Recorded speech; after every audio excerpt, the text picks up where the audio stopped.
Welcome to the Kentucky Trauma Therapist podcast. This episode is for educational entertainment purposes only and not to replace medical advice. Enjoy. Hey, welcome to the Kentucky Trauma Therapist podcast. Today I have Miss Chloe with me. Chloe, would you care to introduce yourself? Yeah, so my name is Chloe Slaughter. I'm a CSW. I work at Kentucky Trauma Therapist. And yeah, I just primarily work with trauma and have a history with inpatient and super excited to be here. We've actually known each other for Yeah. how has it been going on like 4 years now? We knew Yeah, each other before 2021. but before we Yeah. formally actually started working together, and Chloe, I've always appreciated your experiences in the field and inpatient work it's I've done inpatient work before. I have a terrible joke of like, if you can do inpatient mental health work, you can do any kind. Yeah. It's a whole league of its own, but I It's good work. It's good work for sure. it's good quality work to turn out good clinicians too. Absolutely. So today we're going to be talking about imposter syndrome. And I know you had first introduced that idea of us. I asked you, if you wanted to do a podcast episode with me. I was like, any topics Yeah. come to mind? And you're like, ooh, imposter syndrome. Tell me, tell me what led you to want to talk about that today. Yeah, so I just kinda sat down and thought, I was like, "God, there's a million topics that you could talk about." Like, mental health in general is just such a broad thing, especially when you add in, like, trauma and things like that, and so I was just kind of thinking about, maybe some of my experiences and experiences of my peers and clients and everyone, and I feel that especially just, more recently being out of school as of, earlier this year and everything, like such a huge topic that I would talk about and my peers would talk about and like clients have talked to me about where, for my clients going back to school, like imposter syndrome. And everyone's just like talking about this, but also not talking about it. And so it's like something that a Yeah. lot of us experience and it's such like a pervasive thing, but it's also such like I don't know, I feel like there's somewhat of like a stigma to it. And so I thought it'd be, Yes. kind of a cool thing to just like go ahead and expose and like let's talk about it. Yeah. Yeah. There was a conference I attended. I think it was the Council of Social Work Education conference. And I was in my master's program, I think at the time. Mm. And I overheard someone saying, because I was like, I don't feel like I deserve to belong here, little Casey Coursey from a town with a population of 1,000. Like, I don't think I deserve to be. Everyone's so My fancy and dressed little so 3 nice. stoplights. One probably doesn't work. Lewisburg has 0 stoplights. Seriously. Yeah, You got it's us beat. it's tiny. So I had there was a colleague, or I think she was a professor. She started laughing and she was like, "Yeah, have you ever heard of imposter syndrome?" And I was like, "No. Do I need to add another diagnosis to my personal list?" And she Like, what laughed. about the stroll? You know, she said it's this, feeling of that you don't belong here, even though you've Mhm. obviously worked hard to get here. But she said it takes on average 5 years of practicing in whatever field you have before Yeah. imposter syndrome begins to dissipate. And I was like, oh, great. Uh, Yeah, I was about to but say, what a discouraging number to hear. And I don't know, I definitely think it's gotten better over the years. I was gonna say, I don't think it has dissipated completely, at least for me, and I'm sure there's a Yeah. lot of folks who feel that way. I'd like to take a moment for those which I feel like everyone has heard of imposter syndrome at this point in time where we are in society, Yeah. but in case, like, this is a new term to you, imposter syndrome is a behavioral health phenomenon described as self-doubt of intellect, skills, or accomplishment among high-achieving individuals. These individuals cannot internalize their success and subsequently experience pervasive feelings of self-doubt, anxiety, depression, and or apprehension of being exposed as a fraud in their work, despite verifiable and objective evidence of their successfulness. And let's break that down. Let's chew that out for a second. Yeah. When I think of imposter syndrome, something that is clearly evident is generally these folks have accomplished something pretty big. They are somewhere in their career. They have done something super successful, but there's this chronic self doubt or a persecutory voice in the back of their head, like, well, you just got lucky. Like, you don't actually Yeah. deserve this. Yeah. Yeah. No, I think that, like, that's kinda one of the key words that comes up to me when I think about this is, like, the word lucky. I think that, lucky can be a good word, but a lot of times, like, we use the word lucky as a way to discount, like, these things that we have worked hard to accomplish and, like, completely discounting the work that, you've done. You go through all these years of school or you go, even not even considering school, but, like, maybe other things that people do. Like, you go through all this practice to accomplish this certain task, whatever that is, and it's like you spend all this time, like, that's not just luck. I mean, there are things that, luck may be involved in, but, like, that's more effort, and I feel like we often mix up, or what's the word? Like, switch out those 2 words of, like, "This wasn't my Mhm. effort, this was just luck." Yeah. And that just really kind of I don't know, I feel like that word kinda, like, sits with us sometimes and really just, like, hammers in this nail of, like, I'm not actually accomplishing things, the world is letting me accomplish these things. Yeah. Luck is a tire going south on Ive and I didn't die. That's luck, right? Yeah.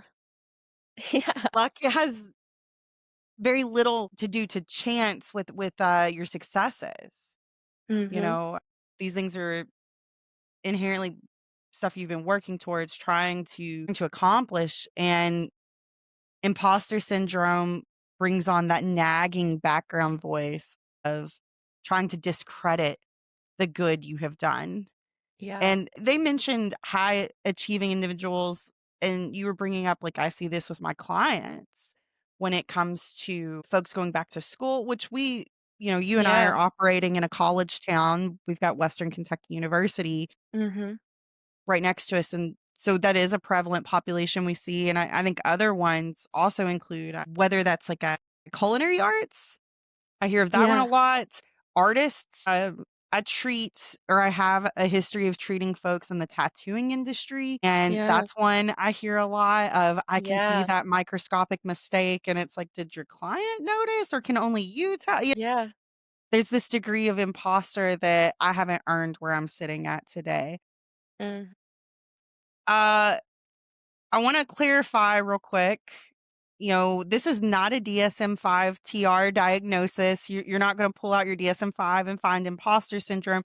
However, this is pretty prevalent of a symptom among other diagnoses, and we'll get to that in a bit. But this term was first coined in 1978 by Dr. Suzanne Imes and Dr. Pauline Rose Clance. They were working professionals in their industries and realize that this is a phenomenon where highly successful, high achieving folks of minority status, marginalized groups, women, people of color were having this experience of being successful in their fields, but yet doubting themselves at the same time that they were worthy to be where they were sitting at. It kind of makes me think about like what was happening in that time, Yeah.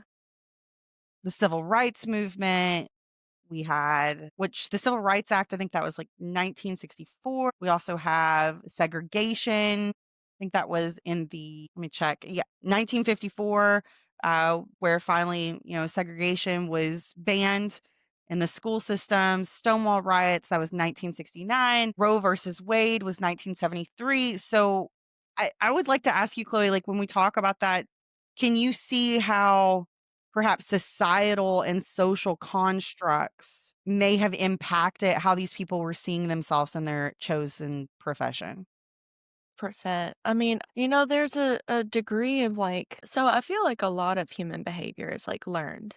right? I mean, like, such a big Yeah. thing about us is, like, we mimic and things like that and, like, how we teach kids and all of that stuff, and so it makes a lot of sense that, like, all the things that are going on around us, outside of how we're just, like, you know, raised personally, like, especially when we talk about all of these, like, really big historical events, it's kind of impossible to hide from those or to not see those. And so, I don't know, yeah, no, I agree. I think that, like, the society like, societal standards and the messages that we receive from society have such a huge impact on, like, the way that we talk to ourselves or the way that we respond to other people. With these events, it makes a lot of sense on, like, why, we see this, a lot with marginalized communities and people who are made to feel like they had to work. A quote I had seen that I had mentioned to you earlier is like, I mean, having to work twice as hard to be half as good is a quote that I had seen someone mention. It's like, do these people actually need to work twice as hard to be half as good? No, but is that what they were told? Yes. Um, and I think that that's something that we see, I mean, even today. I mean, I'd like to say that there's been, huge improvements and that, no one experiences imposter syndrome anymore and everyone is, told how wonderful they are. But like there's still a lot of work to be done. And I think that I don't know, I'm not gonna get on my tangent here, but like, yeah, absolutely. Like societal messages and standards have I think everything to do, like, with things like imposter syndrome. Minority stress, even seeing how, which I think back to how people were portrayed in media and how we internalize those messages. And by all means, I think it's gotten a lot better. Like we see a lot more Mhm. representation of people who don't look like your typical white, cisgender, heterosexual male. We see Yeah, those more now and also being cast in a positive light because that was another thing. There may have been or there may have been representation yeah, of marginalized populations in the past in media. And when I say media, I'm thinking of like TV shows, movies, but it wasn't always like they were the good guy in the show. And we're seeing a lot yeah, more positive light. The TV shows the kids watch these days, there is a lot more representation, which yeah, is beautiful. And there can be more. And I hope we continue to see that. But if I'm just thinking like if I were growing up in the 1970s as yeah, a gay person, a person of color, we're talking about this is also around the time when we were seeing, I mean, not that we don't still see it today, but a disproportionate amount of persons of color going to jail, folks, hate yeah, crimes. Yeah, I think that social conditioning and how that would alter my mindset of I'm sitting here as a doctor or I'm sitting here about to prepare for my bar exam. I don't know if I belong here. yeah, Yeah. yeah, Going around into the topic of what are some characteristics of imposter syndrome, the imposter phenomenon. It was interesting when I was diving into the literature around it because I was like, oh, this is a CBT cycle. yeah, yeah, Like at yeah, its most base component, you have the trigger, which is a duty to perform something, an obstacle. So you have your trigger. And people typically take one of two routes. Either they over prepare or they procrastinate, or maybe there's a little bit of both. Like they procrastinate until the last day and then they spend the entire day to over prepare for it. That over preparing is going to come from that drive of nothing I ever do is good enough. So I have to do the most. yeah, Then we have the procrastination piece, which is I can't do it perfectly. So I just won't do it at all. And yeah, regardless of which avenue they take, typically the end result is completing the task or the duty and it's successful. But the problem is there's this internalized dialogue of not internalizing the mhm, success. focusing on the minor errors that might have occurred. Like, well, you got 98% of the project correct. The other 2% is that necessarily, you talk about magnifying, which is a cognitive distortion, like focusing Yeah. in on the small portion that wasn't perfect and forgetting about the other 98% that was done well. Or there's this inability for the brain to soak in that this was successful. And your Yeah. brain is only keeping a log of all of your previous mistakes. And so it doesn't Yep. add it into the positive pile. And you just got a basket full of all the times you did screw up and Yep. failing to record this in your memory as a positive success. And then we just do the cycle all over again. Do you Yeah. relate to that at all in your personal life or My experience? gosh. Yes, all the time. I mean, that's kind of what brought up my desire to talk about this is like, I feel like this is something that just people don't talk about. Or like, if we do talk about it, if someone does bring this up, it's like, oh, but you're doing such a great job. Don't worry about that. You don't have to feel that way. And it's like, I know I don't have to feel this way. And like, other people, it's like, they probably know they don't have to feel this way, but we do. And it's like, and I feel like one of the only ways to really like combat this is to talk about it and not necessarily for, validation purposes. Cause I feel like that's something else that we see with imposter syndrome is like this, like, strong, strong desire for frequent and constant validation, which is, yeah. So I was happy that you brought up the CBT or like cognitive behavioral therapy type things that we see here with those like cognitive distortions or what me and my clients will call them like thinking errors. And exactly like you said, like discounting the positive, like, if something positive does happen, bringing that word luck back into play. It's like I've got two baskets, and anytime, I have something good that happens that goes in the luck basket, and anytime something bad happens, that goes into this is my fault basket, and it's like, where does that lie, and it's like, where does this come from? I mean, we talk about like the history of things and like, historical events that have, maybe like perpetuated or even like maybe kickstarted some of this stuff. And I'm sure it even, you know, uh, began even before those events, which those are primarily events that like seem to really kickstart it. But I don't know. I am also curious on like what maybe some of your thoughts are being another person working in like a helping field and, like having to go through higher education and like, the work that we do, while it's fantastic and I love what we do, there is like it's heavy work and we're dealing with people's lives sometimes, and that's scary. And it's like, curious maybe Yeah. like some of your experiences or like maybe some of your insights into where it originated, in your eyes. Yeah. So Heavy okay, so I'm questions. from Kentucky, right? Like I'm born and raised in Kentucky, raised primarily by a single dad, and my dad experienced extensive childhood trauma. My dad's an amazing dad. And I Yeah. can see where his drive for you have to be competitive, you have to be perfect. Like it was drilled into my head. You have to get an education. If you don't get an education, you're going to be stuck working in a factory the rest of your life. And it was just this narrative of, I saw him like break his body over Yeah. time. For he retired after 40 something years at the same factory. And it was just drilled into my head. You have to be great. And I think you know, I we always made sure there was, like, food on the table, and my Yeah. dad took amazing care of me, and also there was that poverty narrative all around us Yeah. and feeling less than. I remember being made fun of over, like, maybe the clothing I had at school, the clothing I wore. It's not that it wasn't clean, but it wasn't what everyone else was wearing. Yeah. One moment that sticks out in my mind that really tripped me up, I was in 3rd grade.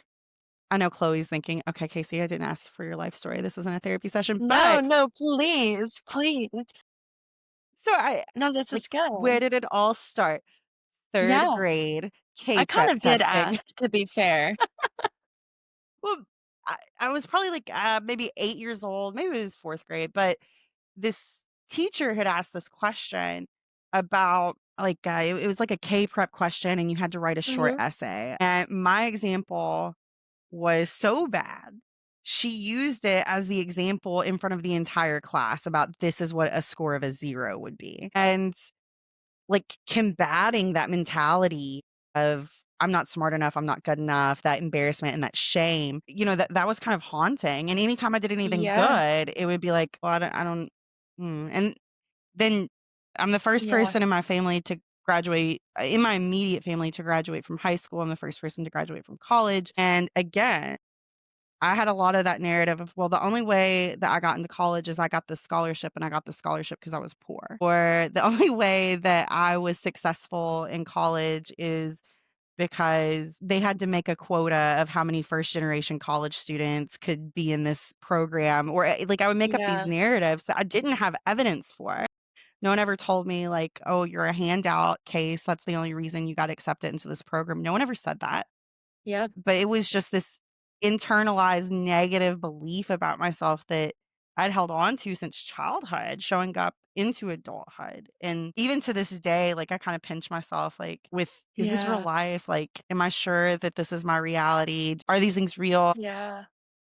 Even with work, let's say I had, you know, 20 successful discharges and I have 2 that aren't successful. Like I wasn't able to help them, beating myself up about that. And then when we were talking about this as being a subject, I had never put the 2 and 2 together, but I think of mom guilt being a little bit of imposter syndrome for Wow. me as Yeah. well of, yeah, my poor therapist. I know, I had this idea that I was gonna be the perfect mom.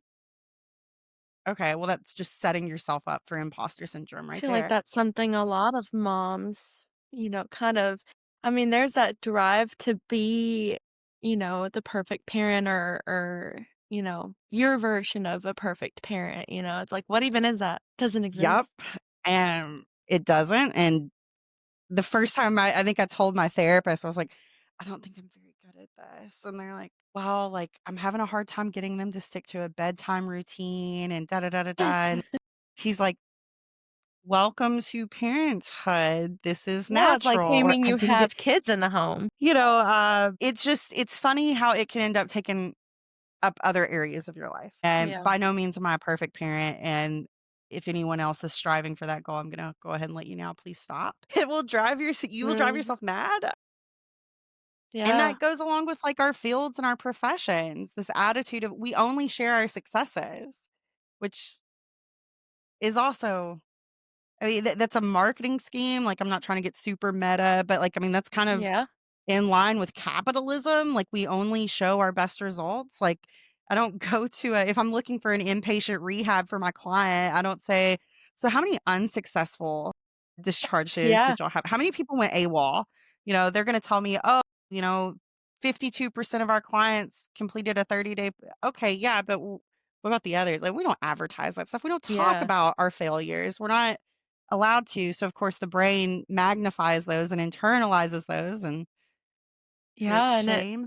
it kind of makes me think I thought it was interesting because while you were telling your story, I was thinking about, like, where mine comes from and everything, but also just thinking about, like, even and I never really noticed it in my experience with inpatient, but I've really started noticing it with my experience in outpatient the further I've gone up, like, in my career so far, and it's like, why is it so difficult for me to tell a client, "I don't know"?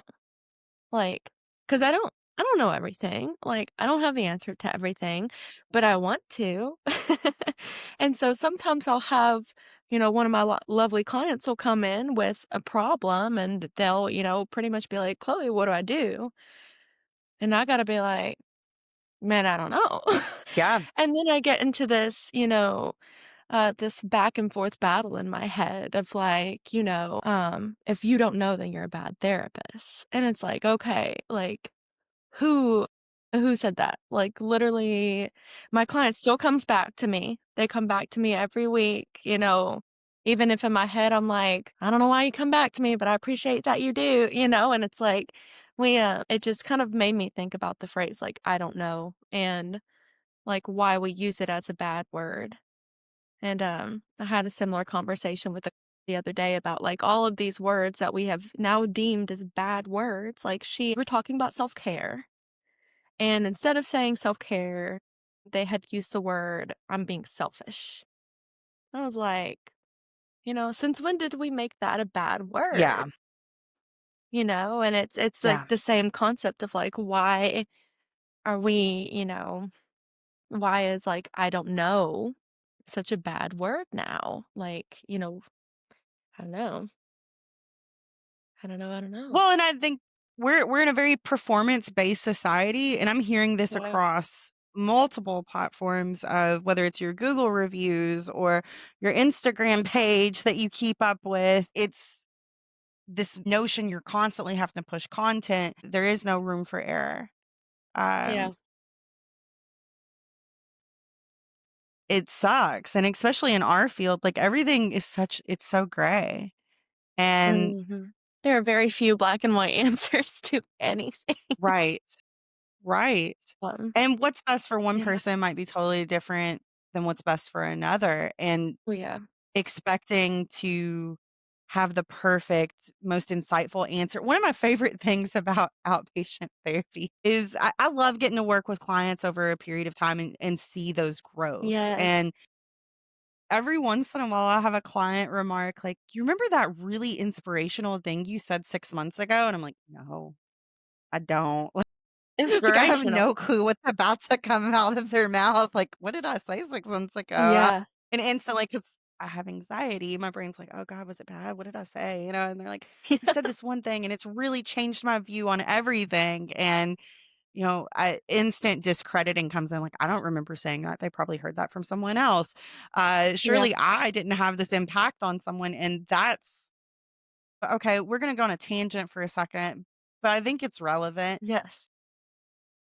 The concept of we've seen an increase, because I didn't see this stuff 5, 7, 8 years ago, but this increase in expectation of therapists to be the best of the best, the cream of the crop. Like, you'll see these memes that kind of insinuate that, like, "Oh, I can't wait to go tell my therapist," or "I've done told my therapist about you," and they've kind of put us on this pedestal of we should know everything, and we don't.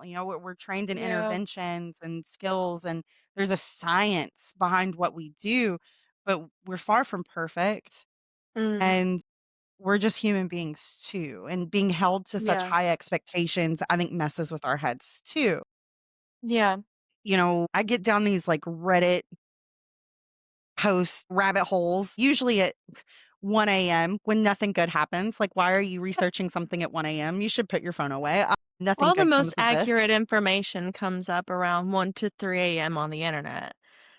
So, everyone, if you're listening and you're looking to do your research, that's your time frame. To insinuate anxiety. So I'm going down these, because guess what? At times I've been a human and I've messed up. I've double booked people before. There's this one situation I look back on sometimes. I'm like, I don't think I diagnosed that person correctly. And that was 3 years ago. And I hope they're doing well wherever they are in life. They haunt me. And the Reddit post was around the concept of what happens when clients no longer see you as human. And Mm. it kind of freaked me out to read what some of these folks have wrote. Like, this one person had said, I recently started chemotherapy and I had to take a break in between sessions to go throw up in the toilet. I have not told my clients that I have cancer because I'm trying to keep it, healthy boundaries. And a client was Yeah. upset that I was 7 minutes late to their appointment and then proceeded to fire me. And I was like, Mm. oh, that's disgusting. And Yeah. that client probably has, we Yeah. all have struggles, and that was a specific struggle for them. But my heart went out to that therapist because I've been human before too. If you have a back Yeah. to back schedule and each appointment's 53, 60 minutes long, uh, that leaves you like 0 to 7 minutes to check your phone, make sure your kids aren't like having a crisis at school, check and Yeah. see if your next appointment has canceled or not, respond to emails, and go use the restroom. And then you've got to be Yeah. right back at it. And I do think as a therapist, we do hold it's almost like a mirroring image of that as society has started to put us more on this pedestal of importance. Yeah. Like, I'm glad people are taking their mental health seriously, but I am also not a fan of that intense, more higher expectation that has been placed on us. And because I don't Yeah. know about you, I'm internalizing that, and trying to not internalize that and accept that I am a Yeah. human before I'm a therapist. But I think that that's been a yeah, difficult lesson to learn because I think a lot, especially lately, because I'm newer to outpatient, right? Like I did inpatient since God, from like 2018 to earlier this year. So like inpatient was like ingrained in my head and it's very clinical and it's very professional. And while I love the work, it is like a 180 from outpatient, you know? And yeah, so a really difficult lesson I had to learn was like a more PG way to say this, like, you know, get the stick out of my butt. Like I found myself like in an inpatient setting, there was high expectations and stuff, especially when you think of like, anyone else who works in a hospital or anything like that will probably like flinch a little bit when I say this, but like Joint Commission or JCO, with all of these big auditing things coming in. And it's like, it's not just like societal things anymore, but it's like every bit of what you do is scrutinized. Like, did you cross your T's and dot all of your I's? Your handwriting looks a little wonky in this note. Do you want to try and rewrite that real quick? Like, how many clients have you had? What are the success rate? Like every little thing you do is so scrutinized. And then of course, an inpatient, you're meeting people on their worst day ever. And so, something that right, I like a skill that I'm very, very grateful that I've been able to build is like I don't take things super personally just because I understand like a lot of times like these individuals are angry or sad and you're the person in front of them. And, like, I mean, I've been angry and I've said angry things to people, not because I meant that about them, but because I was pissed off and they were the ones in front of me. So sure. I've gotten better about taking direct comments from people and like not internalizing that. But I think that for me, have like internalized a system of like, you know, are other people going to want to refer to me? Are people going to think I'm a professional therapist? Are they going to think I'm this, that, or the other? And it's so weird because like directly with my clients, I have done so much self-work to, pull the stick out, and be like, these people Yeah, do not want to come talk to a robot. Like they don't want to come in and have someone sit with their legs crossed and their hands over their knee, and they don't want me to sit there and tell them all the things that they could type into ChatGPT. And that could be a whole other episode. But like they don't want to sit across from a robot. They want to sit across from a human being that has human being experiences. And I think that that is one of the biggest things that has helped me as a professional and that I hope like other people listening, even outside of the therapy room, and whatever job that they have, from tattoo artist to massage therapist to nurse to stay at sure. home mom to whatever. Like, people don't want robots. They want like human beings doing these things. And with human beings become error. And like, that's just the nature of it. I'm not sure how I got on that tangent, but there it is. So, Well, you triggered a couple of different thoughts for me that no, this is good stuff. I'm so glad you're here. I'm so glad you brought this up. This is so good. I'm so I'm so glad we're glad you talking let me about it. come on here. AI will never take away a therapy job. I just Yeah. don't because and I had that thought the other day because I know everyone's panicking about AI is going to take away my job as an accountant or as at the food market, and there is a degree of humanness that people still want. Like if I go to the grocery store, I still would prefer a human to check me out because I don't know if this tag is going to actually scan or not. There's a little bit of a ripple in it. I need like Hmm. human interaction. With therapists, as much as you can do AI, that would be a good episode within itself, like the pitfalls of using AI for your sole purpose of benefiting your mental health. But either way, there's a degree of humanness and messiness that drives my preferred client population, I love working with messy people Yeah. because that's my favorite population, whether that means like you're coming in with your hair's greasy because you haven't washed it in 2 to 3 days. Like you come Yeah. into my office, you kick your shoes off. Like, please, let's be human together because that's how we Yeah. heal. And when you were talking about that, it kind of triggered me to think back to my experiences. I worked in a very fancy intensive outpatient in Nashville, Tennessee for about a Really? year. I think I made it to the year mark. Yeah, Oh, I was leaving outpatient. I wasn't having a great time in outpatient and I was like, I need something sustainable. yeah. So I started applying to places, got accepted at this place in Nashville. One of the best jobs I ever worked at as far as like how the company treated you. It was salary, but you weren't ever expected to work more than 35 hours a week. You could take half days. Like the PTO was unreal. It was so fancy. And they catered to a very specific population. They catered to cash pay folks and private insurance folks only. Well, I've traditionally always worked with Medicaid clients or lower Yeah. income folks or the like, whether that was an inpatient or outpatient. And so that was a new experience for me. There was this degree of culture shift that I was not accustomed to.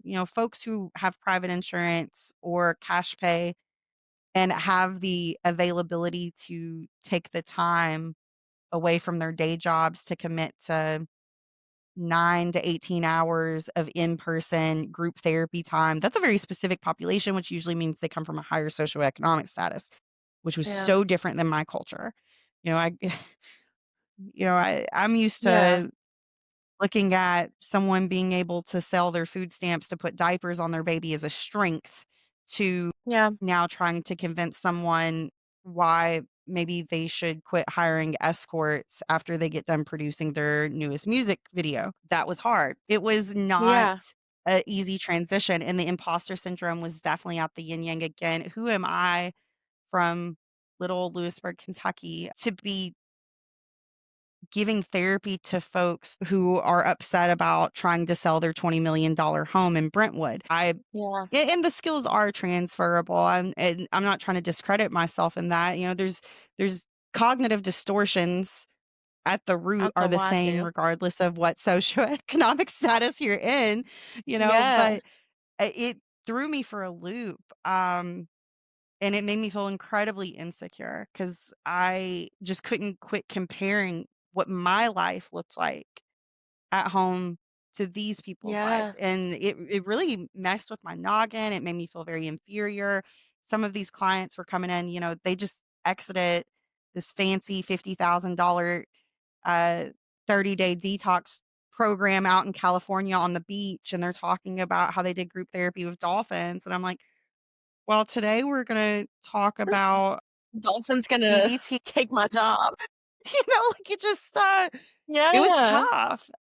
My gosh. But at the same time, like I had clients that found our work enjoyable and a good Yeah. reminder if there's any therapists listening out there, and this is attributable to multitude of professions, but Yeah. if a client doesn't jive with you, it's not working out, maybe it's not personal. Yeah. Maybe they're Maybe. your style just doesn't match their style, and that's okay. We preach that in graduate school. You know, Yeah.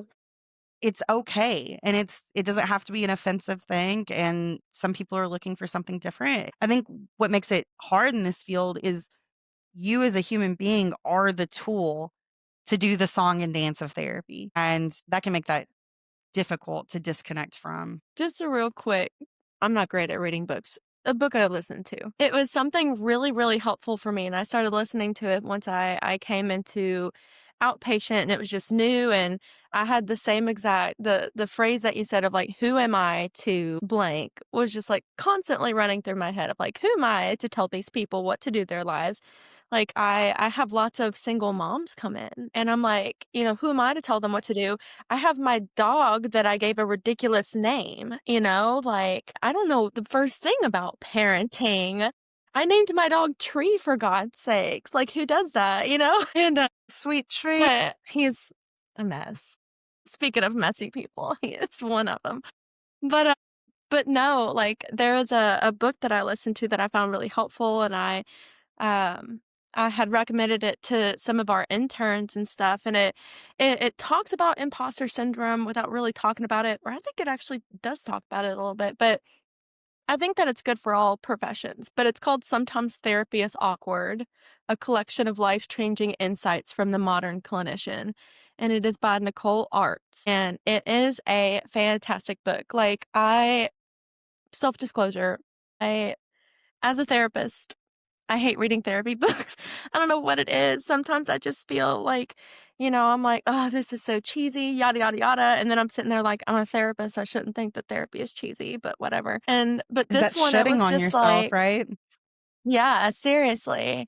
And so I started listening to this book and I was like, "Oh my God, are they talking about me?" And it's crazy because it calls you out on some of these thoughts that you have, and it just completely puts these experiences out there, and it's like, this is the reality of the work. And while it's geared towards like new therapists or therapists who've been doing therapy for a long time, like I would even recommend this book to people like in any profession. I mean, of course, it's going to talk in that light, but I think that the messages and stuff like really help you feel a lot less alone in those experiences. But yeah, it's called Yeah. Sometimes Therapy is Awkward by Nicole Arts, and it is a fantastic book, and it's a very short read. It's only like a little over 170 pages, and it's Oh, I fantastic. love It's that. like little weekend read. I recommend it to everybody, but it was something that really helped me, like, challenge some of my, like, imposter syndrome thoughts, and so just a very, very cool book. No, I appreciate that because I think the fact that people are writing about it is introducing the thought process of we're talking about it. We're Yeah. publishing about it, we're writing about it, we're opening that dialogue of like, hey, if you feel like you don't belong, guess what? Me too. So let's just not Yeah. belong together and there'll eventually be enough of us we're going to belong. Maybe we can start to internalize that thought process. And speaking Yeah. of, I guess the common attributes, what are some of these common themes that we see for folks who do experience imposter syndrome? I created a list that I found from a couple of articles.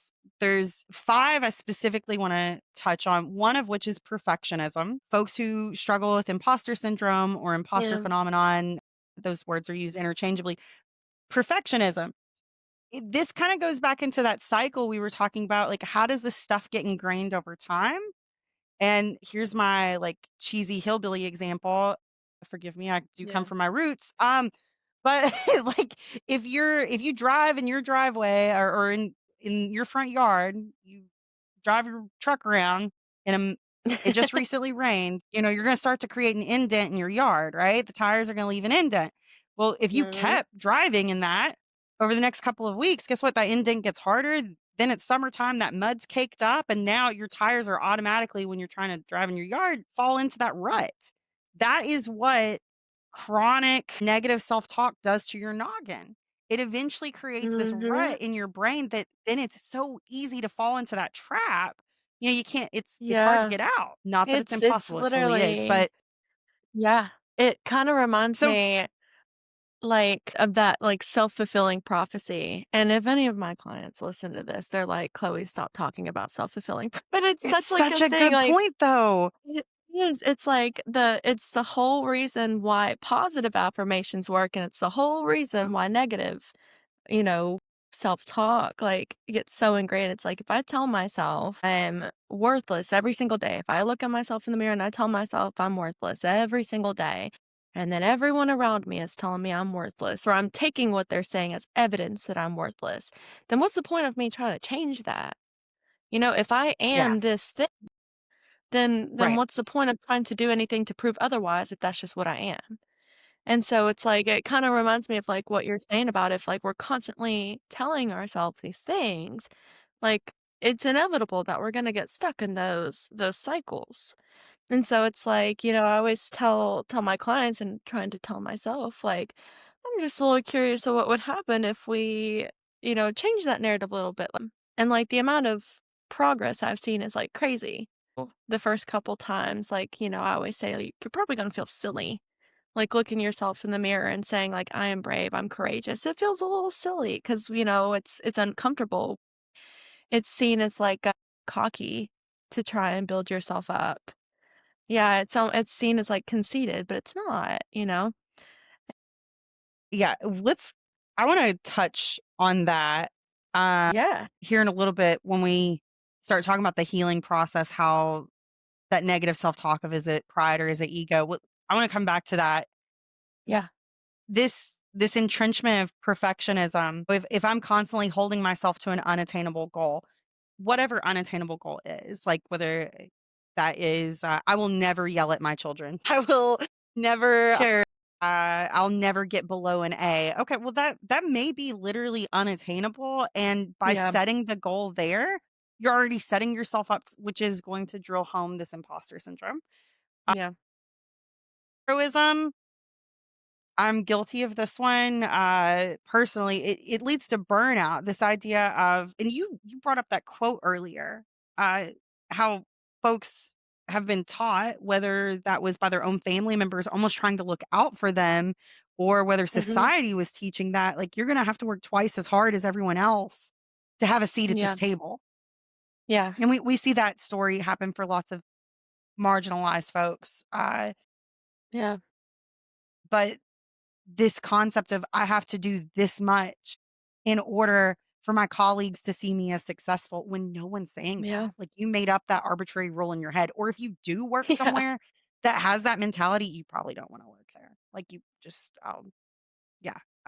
Not a big fan of jobs that encourage you to do the most all the time and don't treat you like a human. So, fear of failure, which this is another one I personally Like slap that label on my experience. forehead. It Yeah. feels like death.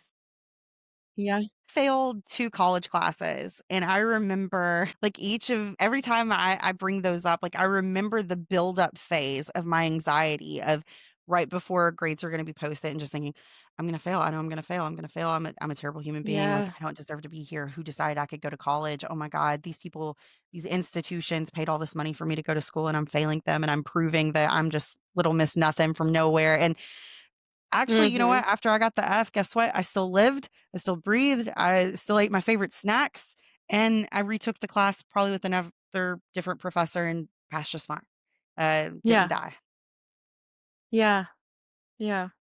Think that Fourth that's a one, big example for me too, is the yeah, grades. Oh my gosh.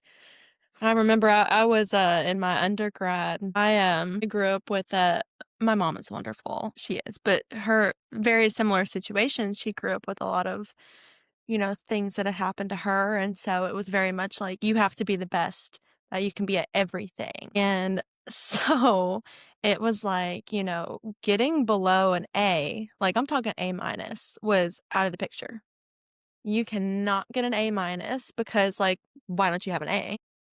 Why aren't we adding a little extra dash in that to make that A plus? Like, what's going on here? And so in my undergrad, I remember being just like so distraught. Like I was completely ruining my own graduation and everything, just being so upset about this because I got one bad grade out of my entire, like, undergrad, and my GPA was a 3.79 instead of a 3.8.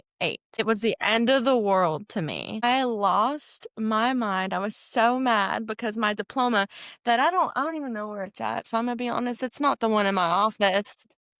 It's not the one in my office. I wanted some little word on it that's means it nothing. signified that you had a 3.8 plus. Yes.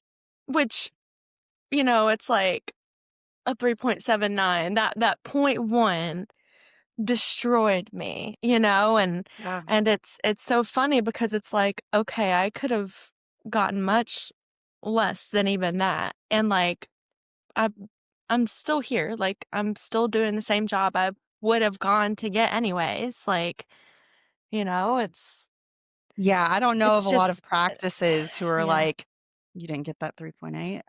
I'm not aware of them. They may Yeah. exist.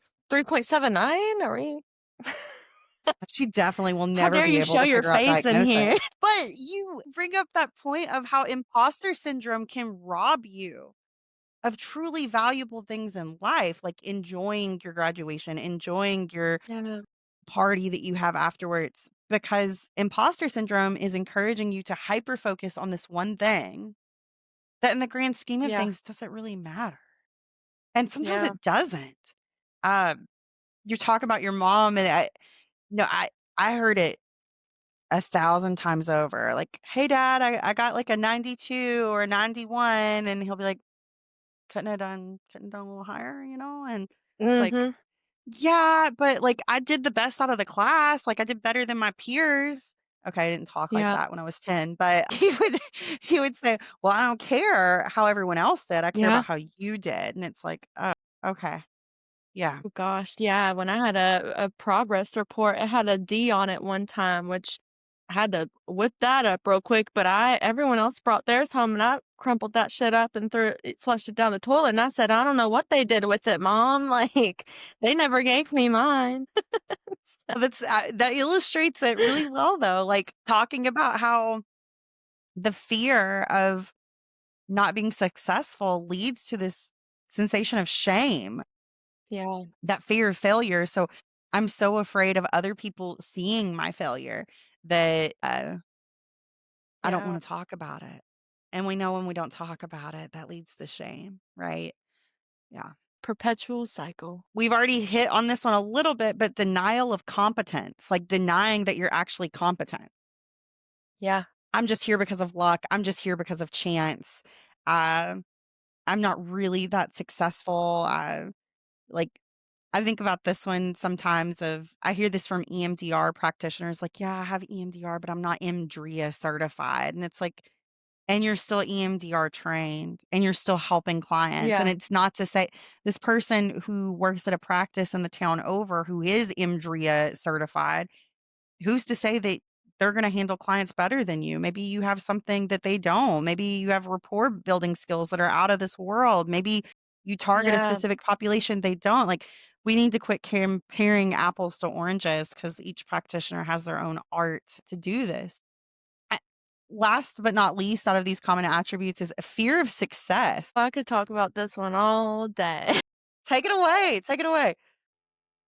I think that this is something that so many people I know have struggled. I've struggled with it. It's like, it's kind of like that, what now, kind of thing of like, what if I am successful at this? And like, bringing that word luck into it again. What if I was just lucky and people expect me to do it again and I can't? And Yeah. it feels like if I'm successful in this one thing, then that's setting a bar that I'm never gonna be able to meet again. And, it's almost like there's, like some comfort in the what's the word? Like, not comfort in the chaos, but comfort in, like, I don't know, this, Being invisible, like not showing people your yeah. talent so you can fly under the radar.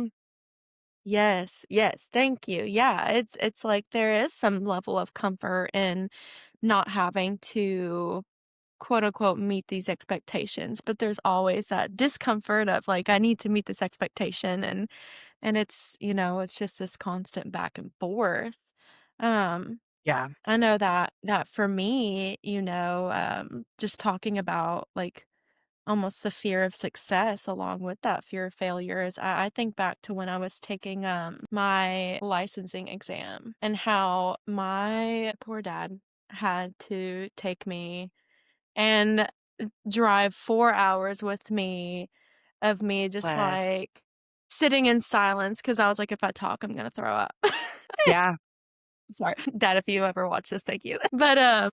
But, like, I remember, like, just wanting to pass this exam so badly that I couldn't stand it, but also being a little bit scared of, like, what does this mean if I pass it? Like, you're telling me I actually have to go out and, like, do things, like, and I passed the exam, fortunately, with, like, like, flying colors and everything, and it's great, and that, you know, that imposter syndrome starts creeping in. It's like, well, I must have got an easier version than everyone else.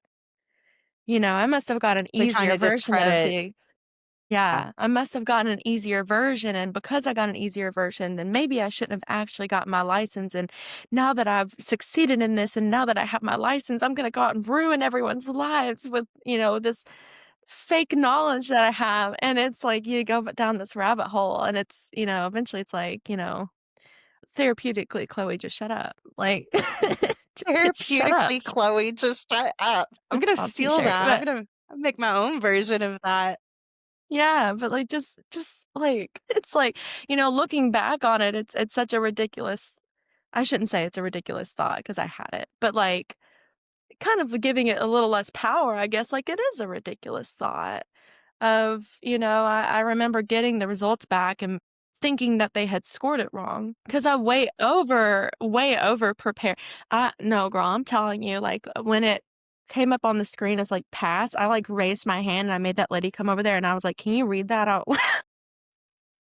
Can you please make sure that my brain is not just, like, turning the word fail into a PASS?" Like, ridiculous, ridiculous. One person thinking I only got this job because I went to Harvard, and the other person thinking, well, I don't belong here because I didn't go to Harvard. And when you were talking about Yeah, that, it's like I know plenty of folks who are amazing practitioners who I would refer family members to if I needed to. And to me, that's a pretty high expectation. If I'm willing to refer my family to you, like I think pretty highly of you. yeah, And they didn't pass the first time. yeah, And you think of the imposter syndrome that comes along with yeah, that, along with the imposter syndrome. Wait, I passed? Me? Are you sure? It's so interesting how it's this pervasive problem that will or phenomenon that can attack you whether you win or you lose. It doesn't matter. Like it's going to attack you when you win and make you try and doubt yourself. And when you do have, I don't know, a moment of being human and you don't meet the expectation or succeed, it's quick to be like, "See, told you so. Told you so. You don't yeah. belong here. You don't deserve this. You didn't earn that." Da da da da da. Yeah. Yeah, so I think that kinda, like, brings in the question is, like, like, what do you do to, like, combat this type of thing? Like, if it's gonna attack us from all angles, like, if you fail or if you succeed, I'd be curious, like, maybe what are some of your thoughts? I mean, clearly neither of us have it perfect, and that would be an unfair expectation of us to have for ourselves. Perfectly have imposter syndrome. How about that? That's the one thing I There we am go. pretty good at. Now, going back to you were talking about, I don't know if you said this exactly. You were going into the language of like ego and pride and humility comes up in mind for me because Mhm. as I have mentioned, I struggle with anxiety. And something that comes up for me pretty often is I think I'm being humble, but actually it's Yeah. negative self talk. Like I think in my head, like I'm being kind and like I'm not crediting myself because I don't deserve to show off with ego or pride. But the reality is, Yeah. I'm being pretty mean to myself. And you hinted on something that I'm talking about populations that encounter imposter syndrome more often than not. Some of those include like high functioning individuals in healthcare fields, folks in the healthcare industry, I think, period. Any Yeah. type of area of expertise where it's competitive, which I'm kind of saying that out loud. And I'm like, what isn't these days, whether that's accounting Yeah. or business. There's certain mental health disorders that will have a higher prevalence. We've talked about, minorities, folks, marginalized populations, and also something that came up for me too is generational trauma. Like, I don't think your mom ever meant Yeah. to be mean when she was saying those things. Parenting in the 90s. Mhm. Were you a 90s kid? Am I making an assumption? Sorta. Like 99, barely, but yeah, We'll we're in count you. there. We'll count you. For us Like 90s, December of 99, you know? okay, you're cutting it close here now, Chloe. No, the I'll never claim that. parenting styles that they had in the 90s, I think they were doing the best they could with what they had. I'm not like trying to say like, oh, it was so horrible. No, they were doing the best Yeah, they could. And how generational trauma can Like if we were to draw out a genogram of the people in your family, the lineage of folks who had to adapt to that mindset of you have to do the Yeah. most, you have to do the best in order for them to think that their next generation of children will survive. My Yeah. grandparents went through the Great Depression, and, I think of how that interplayed with how my dad was raised and therefore his parenting style. And Yeah. generational trauma definitely being a component of do you see that? Oh, yeah, and it's funny, like, me and both of my parents have talked about this before because, I mean, there was a lot of really high expectations that caused a lot of anxiety for me growing up, and I finally just talked about it to my mom one day, and, I was like, "I'm not angry at you."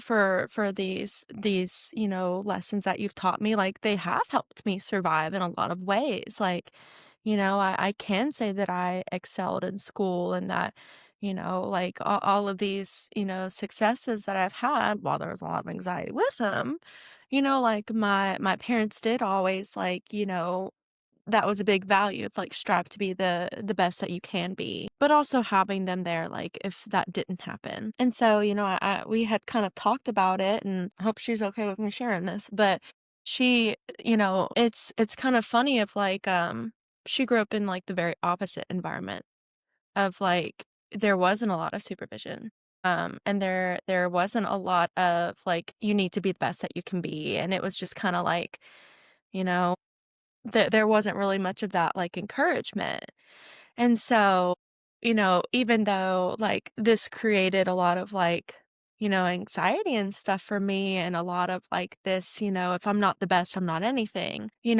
and that, of course, is my interpretation. I know that that's not how my mom intended for those messages to come across by any means, but to her, it was like, I need to be better than my parents. And if my parents didn't give a hoot about my success, by God, my child is never going to stop hearing about how much I give a hoot about their successes. And so it's just, like, I think that's something else we see with like generational trauma is like sometimes it's, there's trauma created by the individuals trying to break the cycle. And sometimes that cycle Yeah. just looks a little different, and it doesn't mean that the cycle is evil and bad. It's just, like, guided with the resources that it knows or guided Yeah. with the resources that it thinks that it needs, and while I used to, like, hold a lot of, like, frustration and stuff towards my parents for those types of things, like, it has served me in a lot of ways, and taking a moment to, like, maybe reflect on some of their experiences and stuff, and just having that conversation with her was a very healing thing for me too, of, like, just kind of understanding each other of, like, "Oh, that's why you did that. I thought you were just being mean, but turns out, like, that was the best way you knew how to look out for me," and my sister is still learning those lessons. She is a teenager, so, Yeah. she's she'll get it at some point. But Yeah. yeah, it's interesting. Think as an adult when you're an adult and you have a relationship with your adult parent, like a So friendship with weird. them, yeah, it is weird. And I think I asked my dad one time, like, are you proud of me? And he was like, "Yeah, I've always been proud of you." I was like, "What?" Like, Yeah. like, "Of What? course I've expressed that to you, right?" And he's like, "All I want you to do in life is to be happy." And I was like, "Nope, nope, that was not that was not what I heard." That was lost in translation. That Um, message didn't come through the way you thought it did. it's my dad always he stressed for me to be successful in order to gain happiness, but it just made me cackle. Like that was eh, I thought, what I needed to do to make you proud. And that actually it lends itself over. And again, we're not blaming our parents here. Brains can be No. predisposed to anxiety disorders, trauma disorders, stress disorders, etc. And our parents are likely doing the best they can with what they had given to them in the first place and Yeah. breaking their generational traumas in a way that we're both sitting here today with a Yeah. degree, having passed a licensure exam that says we're allowed to do what we do for a living. So there's Yeah. something beautiful in that. But I wanted to talk about what's the overlap between PTSD and, because there are certain Yeah. diagnoses that are more prone. And I think we said this before, but just to say it again, imposter syndrome is not a DSM-5 diagnosis, but it can Yeah. be like a vicarious symptom of a few DSM-5 diagnoses that include anxiety, OCD, PTSD, depression, mood disorders, and personality disorders as well. Yeah. Which, of course, I'm thinking OCPD, obsessive compulsive personality disorder, which is quite different than OCD, but topic for a different time. So, what do you see is an overlap between PTSD and imposter syndrome? I guess in my perception, I just think a lot of like where triggers come in. Like I almost see the imposter syndrome itself as like a trigger, and we Yeah, talk about it a lot as a symptom, and it can be 100%, but I think that it's something that can also be, um, I mean, a trigger in and of itself, especially, you know, I so can think of a go ahead. yeah, if you have an example, um, because I was sitting here trying to think of one, but my mind's blanking. I'm going to de identify this, which means like this will be, I'm making up a couple different characteristics of a fake client to express a point that has came up from actual real clients without disclosing any personal information here.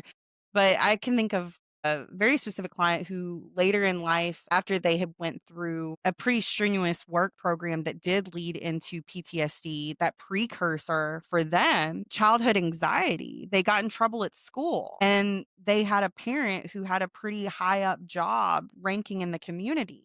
And all they could think about was I have been like my parent is running for an election soon and I have been such a disappointment at like we'll say 7 years old because I got in trouble at school and the whole town is going to know and da da da da da and kids have that black and white thinking that can be just the threshold for anxiety disorders of either I'm good or I'm bad. And Yeah. they internalized getting trouble at school as I am bad, which led to anxiety. And later on, when they had other incidents in life where they felt like they didn't meet the expectation of them, how that became harder and harder. And then when they had a difficult work event that was very traumatic for them, it just fell right in line with that anxiety, that history of imposter syndrome. Mhm. I'm not a good enough child. I'm not a good enough child for a parent who has a political office, we'll say. And that internalized message, which we see that is a huge overlap between PTSD and imposter syndrome, is those negative core beliefs that can show up for someone. Whether I'm weak, I'm bad, I'm terrible, I'm not good enough, I'll never be good enough, Yeah. I'm broken.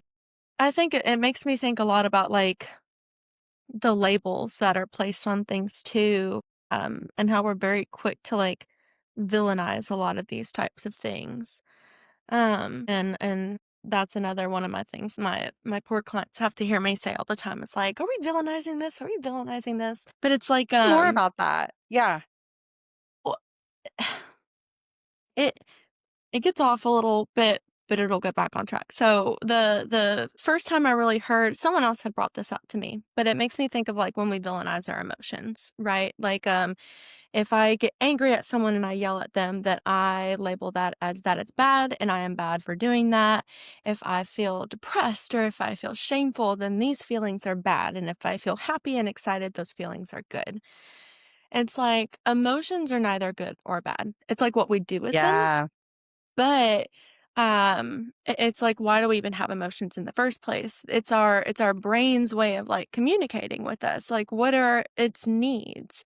It's like, I tell my clients, like, if I get angry at someone and I yell at them, well, what was the pre-context for that? Maybe I felt like they were ignoring me, and so my brain's problem solving goes to, okay, we need motivation. We're not feeling heard right now. What's going to motivate us? We're going to get angry. Okay, if they're not hearing us and this anger is motivating me to do an action, how am I going to get heard? Well, I'm going to get loud. And if I yell, then someone has no choice but to hear me solve. And it's like, this is Yeah. just our brain's like natural way of like working through things. And sometimes they're just misguided. Like, logically we sit here and we think like, if I get upset because someone's not listening to me, yelling at them is probably going to be counterproductive. And then I could get into like, internal family systems or like IFS with the firefighter kind of coming in. But, all of these like the emotions and things like that are like communication tools. And I try to think of like some of these other feelings that we have that relate to, imposter syndrome that we have, or like these experiences people have with, PTSD or these personality disorders and stuff. Like it's all survival tactics.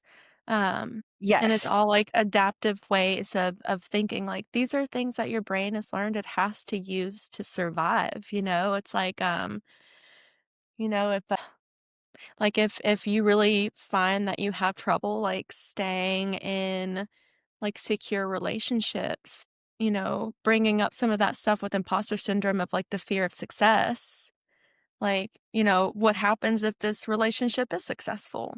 What does that mean? Like, does that mean I'm placing myself in a position where this can crash and burn later? So I'm just gonna engage in these self-sabotage behaviors, and I'm going to ruin this relationship before someone else can ruin it for me, It's like Yes. yeah. So, It's I I was think that's kind hoping of we what I would mean.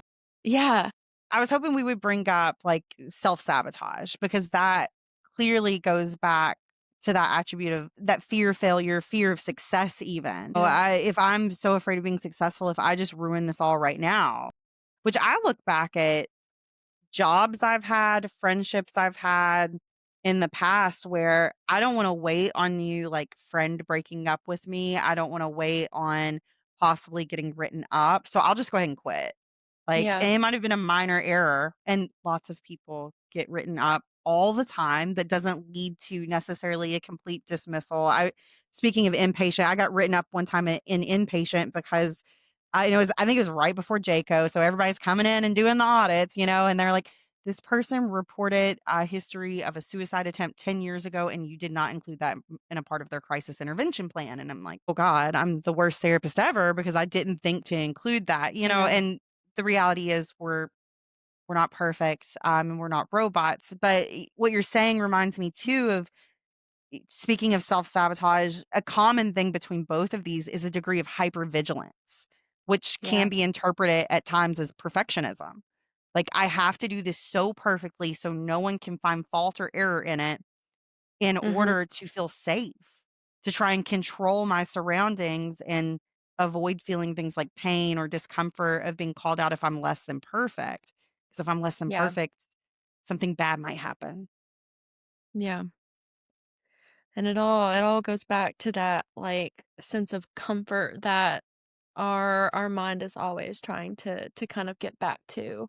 Reminds me too of, situations I've seen as well, even like we talk a lot about it with like, our jobs or with relationships, but even things like, addiction and like whether if it's with, substances or food or whatever, but it's like we kind of have this like effort point sometimes where it's like I think about the relationship between, like, restrictive and then binge eating. If I'm on this really restrictive, really good diet and I eat, a cookie that morning, well, now I've ruined it, and now, like, I might as well just eat the whole bag. Or, like, with Yes. with substance use, it's like, I know situations where someone is coming up on a year clean, and they get really nervous about that and, they'll see like they might experience like a relapse before this really big milestone. Um and a lot of times when I have individuals like that, they'll say, "Well, I've never made it that far before." It's like, "Well, Sure. what are we scared of?" It's like, and I don't know, I just think it's really interesting that these are like things that we talk about it in certain contexts, but it's like it can really be related to any context. Like, this innate sense of shame that can show up because one of the things about trauma is we typically don't talk about our trauma. And we Yeah. don't talk about imposter syndrome because if I were to let other people know about how much of a fraud I am in this field, then they're going to tell other people or they're going to realize I don't belong here. And I'm going to lose everything. Next thing I know, I'm going to be in a van down by the river. It's Yep. pretty intense black and white thinking, with that shame. And I always credit that back to Brene Brown's work of shame's favorite thing is for you to not talk about it. And it like breathes in that silence and it grows and Yeah. it's like a petri dish, silence is for shame to just keep like it and it just ebbs and flows all over ourselves. Yeah. And origin stories around imposter syndrome and PTSD that kind of go hand in hand too. This history of emotional invalidation, like when you chronically hear that your emotions aren't valid. Well, you shouldn't have been that upset, or you should have been able to get over that quicker, or you shouldn't have been that anxious. Heads up, if you're new to this, telling people to should or should not do something usually is not super helpful when it comes to their emotions because, emotions, like you said, it's kind of like a gauge Yeah. to figure out what's going on in your body. Predictable caregivers. And I think we see that pretty often, with one caregiver, if I did all the dishes, and swept everything perfectly, I would get all this praise as soon as they got home. But maybe another parent or another caregiver in their life didn't care or highly scrutinized and criticized how they did their cleaning. And we can even see that too, expand that out for a second. Folks who are children of individuals who experience a personality disorder, I'm thinking especially like cluster B off the top of my head, like a person, maybe you were raised by someone who had narcissistic tendencies or an actual full blown narcissistic diagnosis, where one second there was love bombing over doing this act of success, Yeah. but the next time it wasn't there, or actually it was met with being cruel or diminished or put down, that can really mess with a person's sense of reality, including their self-esteem and how they see themselves in other areas of their life, especially when they're successful. There's this chronic, like pervasive self-doubt noise that you almost inherit from that caregiver who Yeah.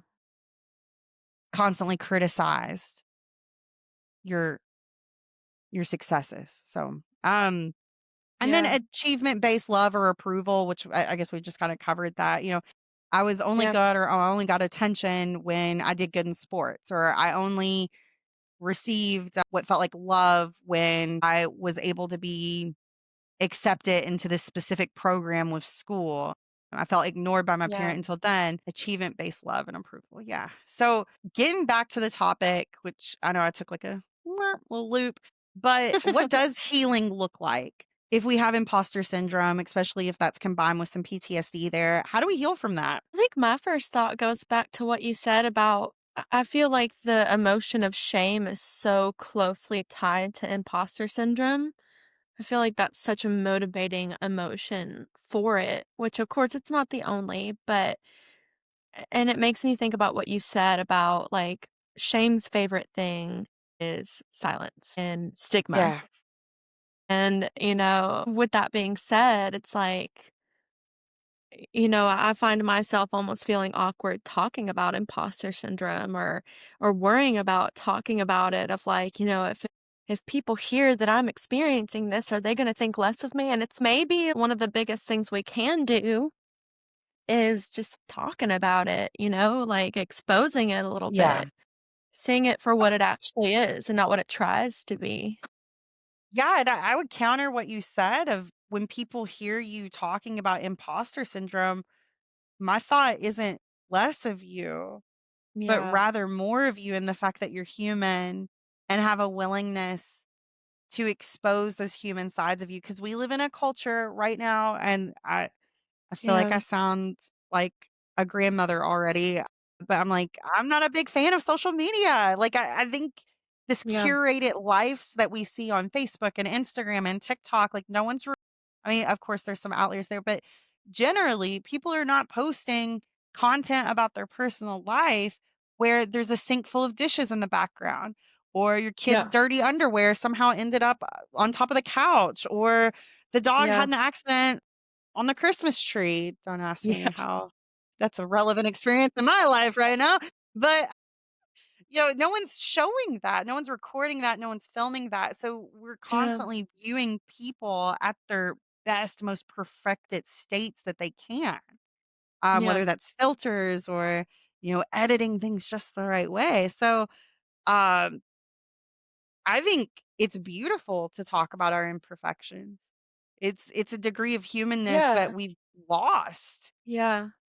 I think that there's such like I think one of the most powerful thing and it kind of goes back to what we learn in school about one of the most powerful tools you can have as a therapist or as a clinician is like the power to build rapport with others. And like so basically just like connecting and relating with other people. And I think that's something that not just with therapy, just kind of talking about like how can we combat and how can we heal from imposter syndrome and, like, related feelings. It's like, maybe, like, relating is part of that answer, like, talking to others, talking about your Yeah, experiences. I always end up feeling, so much better when, I like, for example, the other day, I won't give anything about the situation, of course, but, I have a client who has a certain struggle that I haven't dealt with before. And so I kind of felt like, like SpongeBob running around in the fire, like looking through all the files of like, where is it? Where is it? What can I use right now to help this person? And I felt so much anxiety when they were like confiding in, this to me. And then the amount of relief that I felt of I just said, I've never worked with this before. I don't know, but I'm willing to find out. Like I'm willing to like yeah, look into this. And yeah, the relief that I felt, one, by just saying that, by being like, I don't know, like, I went to this big fancy school and they didn't tell me that, and that's okay.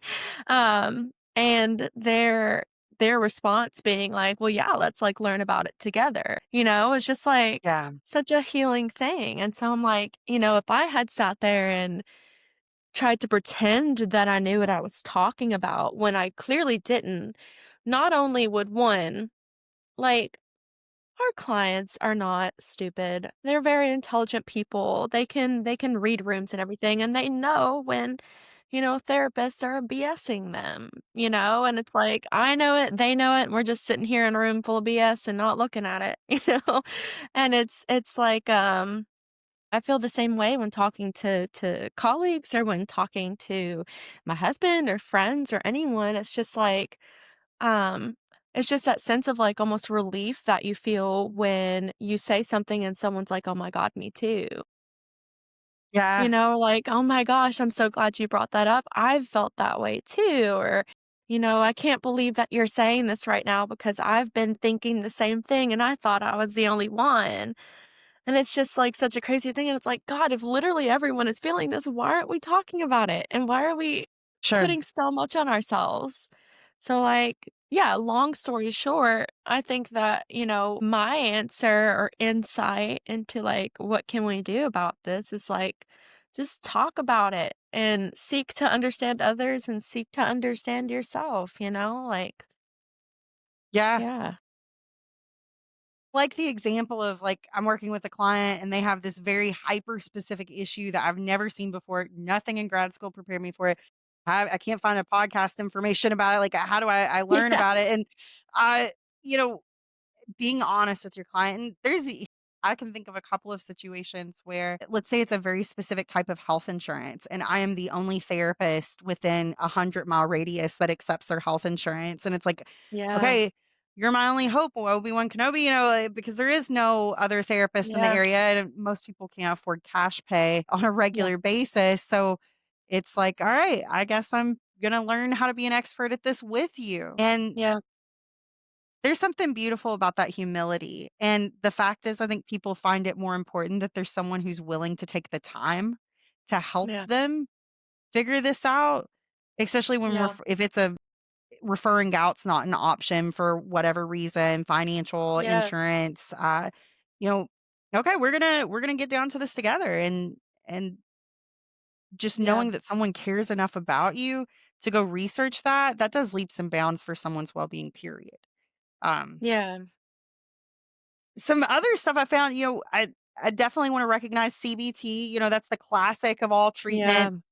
However, I'll put a caveat to that.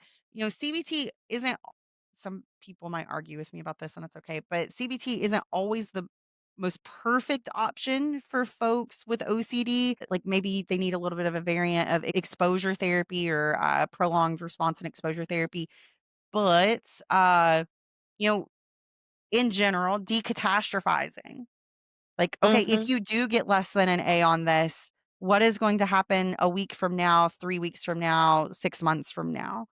Yeah. And being able to zoom out and put that into perspective that whether or not you did this item perfectly, is it going to determine the rest of your life? I love a good decatastrophizing technique, Mhm. but that Yeah. somatic work, that, Yeah.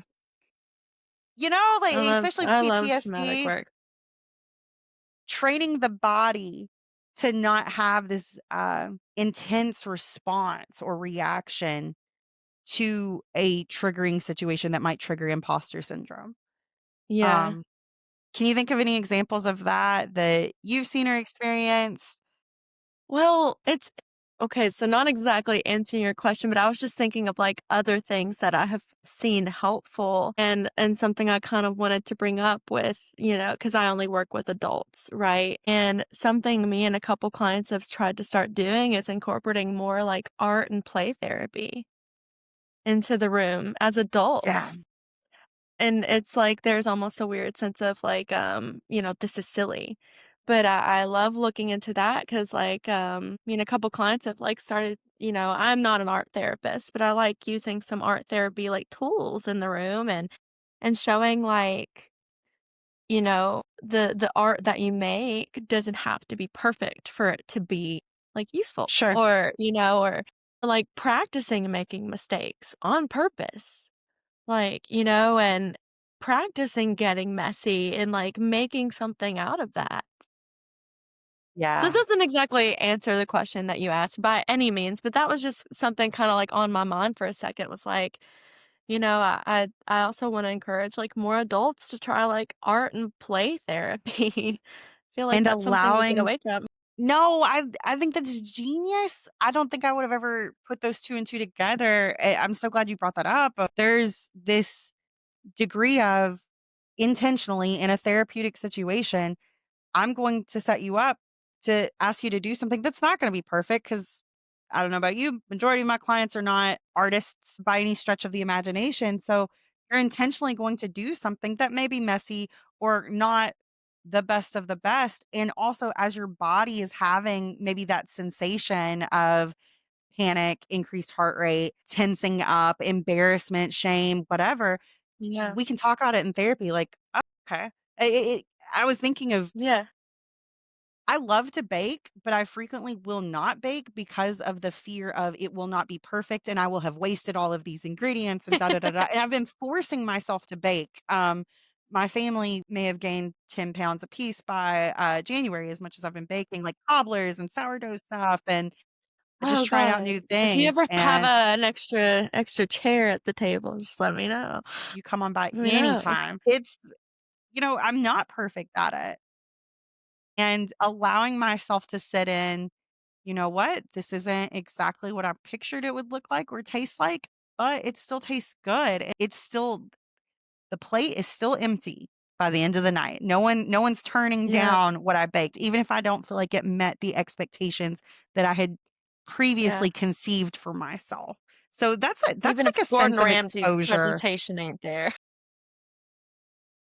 So, I love that, and I think the other 2 that I'd like to highlight on is, accelerated resolution therapy, so art therapy, not to be confused with, like, Yeah. painting art therapy, Yeah. and EMDR, eye movement desensitization and reprocessing, which that needs to be its own episode, but do you Yeah. feel confident in giving, like, a quick blip of how EMDR could be helpful for imposter syndrome? So, somewhat, and using some of that humility, I'm very new to EMDR, right? So, this is something I very recently learned about and got trained in, and it's something that's been like a very helpful tool, but I'm still kind of exploring it some too.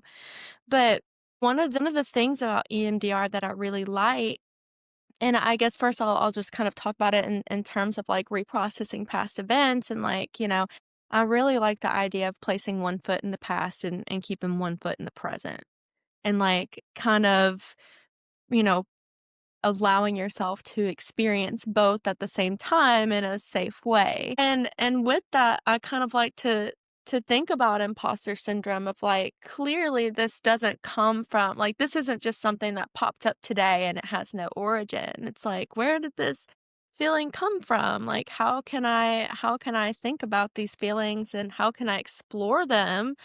And so I guess, like kind of taking that part of EMDR of like, well, okay, like let's keep one foot in the present so we don't get a little too, Yeah. drawn into the past, but like let's explore a little bit. Let's put one foot in the past and kind of see what comes up for us and like where does this come from and how does it serve us now? And like just getting curious about some of those things. And so not super, super EMDR.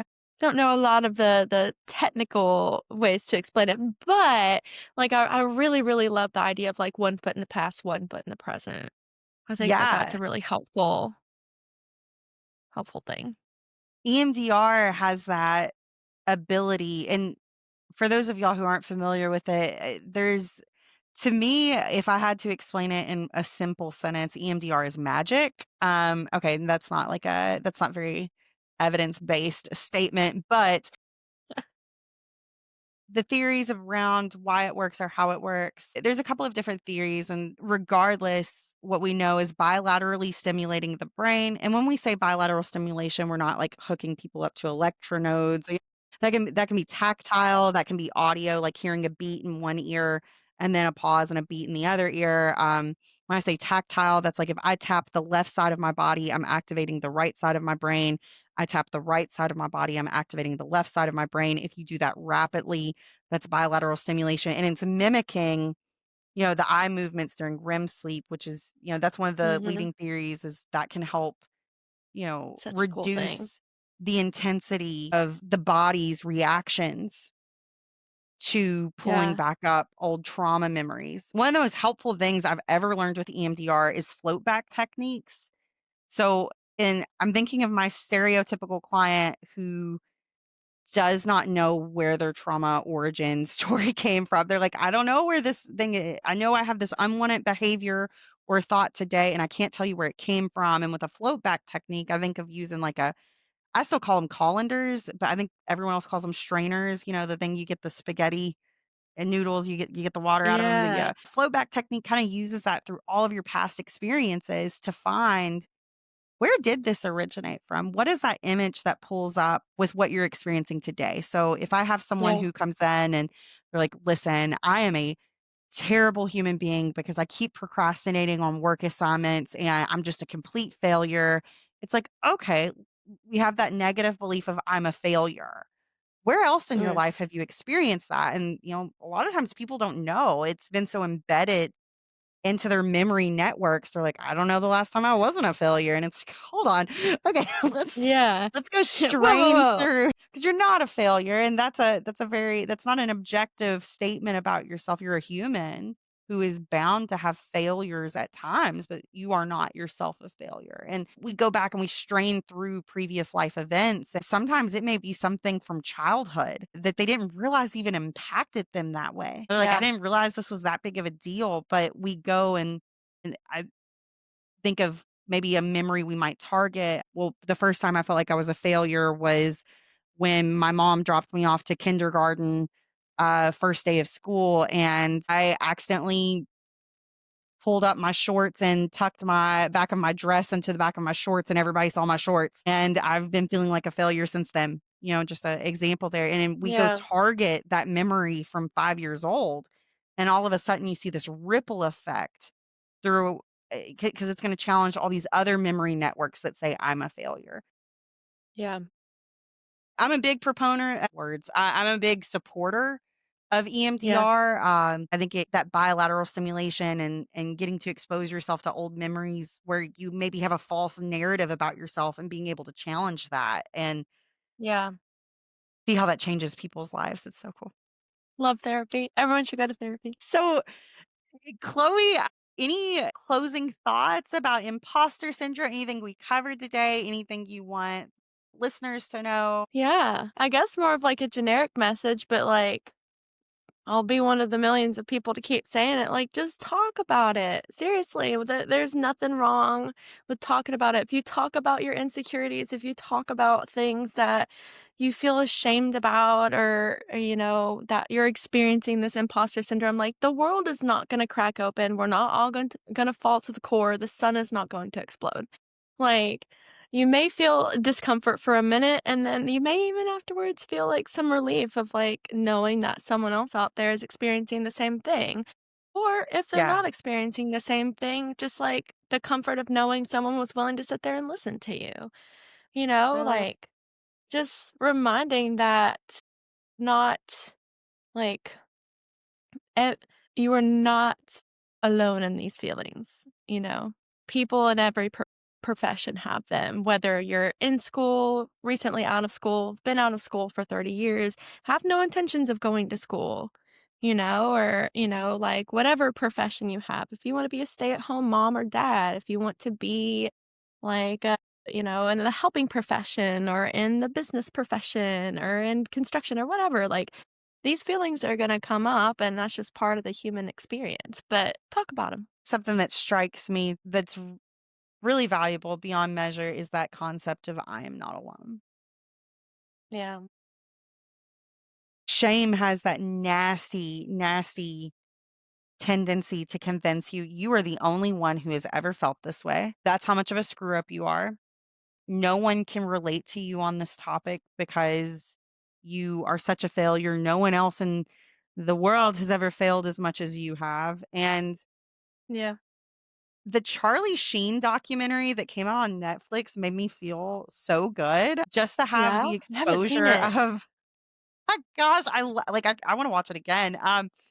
Because he's just so brutal and honest, not talking about all the great things he's accomplished, but he's like, yeah, me and Nicolas Cage used to do cocaine together and tried to hijack a plane. And it's like, yeah, I almost wanted to say that's relatable, but it's not in that intensity, but it's relatable that I have also screwed up. I have Yeah. also failed at things. I've also disappointed loved ones. Yeah, so somewhat relatable, quasi relatable in that I have There we also go. done these things, right? Uh, Not precisely, but yeah. Yeah, I yeah. When you were talking about like talking to someone, I find people more interesting and more lovable when they're able to tell me about their flaws. It makes you more real. Uh, it makes you more human. It makes you more approachable. If I approach you and you seem like you have it all together, my anxiety has already increased tenfold because what do we have in common? I'm covered in dog hair. I don't know if I've washed my hair in 2 days. Perfectionism, if you're seeking that to try and draw more people in, it might have the opposite effect. And just Mm, being aware of that. So I love messy people. They're my favorite people. yeah. I want to talk to those folks more than I do the person who has it all together. And knowing that there's some bigger things in life, whether that's social constructs, the media, things that go on with government that kind of pulsate this negativity that you're not good enough. Yeah. And we're all in that fight together. We're all hearing those same messages, and let's work on quit buying into that and appreciate and love your humanness, including your stretch marks or the dog hair on your sweater or Mhm. yeah. Yeah. Yeah. This tree Oh, God. shed a Oh my God, an ungodly amount. I don't understand where it comes from. He's so small. Let me see if I can. Well, I won't do that. I'm wearing sweatpants. I just have a nice shirt on. But, same. I will, sweep the floor, and the next day, it's like I could build a new dog. And Yeah. he's like 20 pounds. I don't understand. I'm like, where is this coming from? How are you not bald? So, and the Yeah. ironic part of it, and it's funny, I've had clients point this out to me before. I don't ever wear any other color aside from black. Like, For you. the only color I wear is black. Like, it is a hassle. Like, if I don't hang up all of my clothes, I will not find a single article of clothing that I want. Like, you open the dryer and it's just black. And with that being said, with having this lovely dog who does nothing but shed with his free time, I end up being like an avid collector of Mm-hmm. Tree's dog hair. Yeah. My clothes love it. He loves it. And do I own any type of lint collector? No. I've given up on that. I had to buy more than one at one point. I was like, people will be okay. Yep. Yep. So, got my dog with me wherever I go. Piece of him wherever you go. Piece of him wherever I go. Yeah, dog hair is a pretty prevalent problem at our house too. As I'm staring at some of the culprits, and it's like anytime I go to cook dinner, I'm like, I just need to change my whole outfit to make sure I'm not letting dog hair into the food I'm cooking. Yeah. It's also that season where everyone sheds more because it's that weird like fallish thing, and there's dog hair tumbleweeds Yep. surrounding me. Mm-hmm. Tis the Oh, season. gosh. Chloe, Tis the season. thank you so much. I can't say it enough. Yeah. Thank you so much for hanging out and offering and lending, your expertise when it comes to this topic. And I'm so grateful. I'm so grateful you invited me on here. I loved it. It was very fun. Until next time, everyone take care and we'll talk to you all soon. Bye.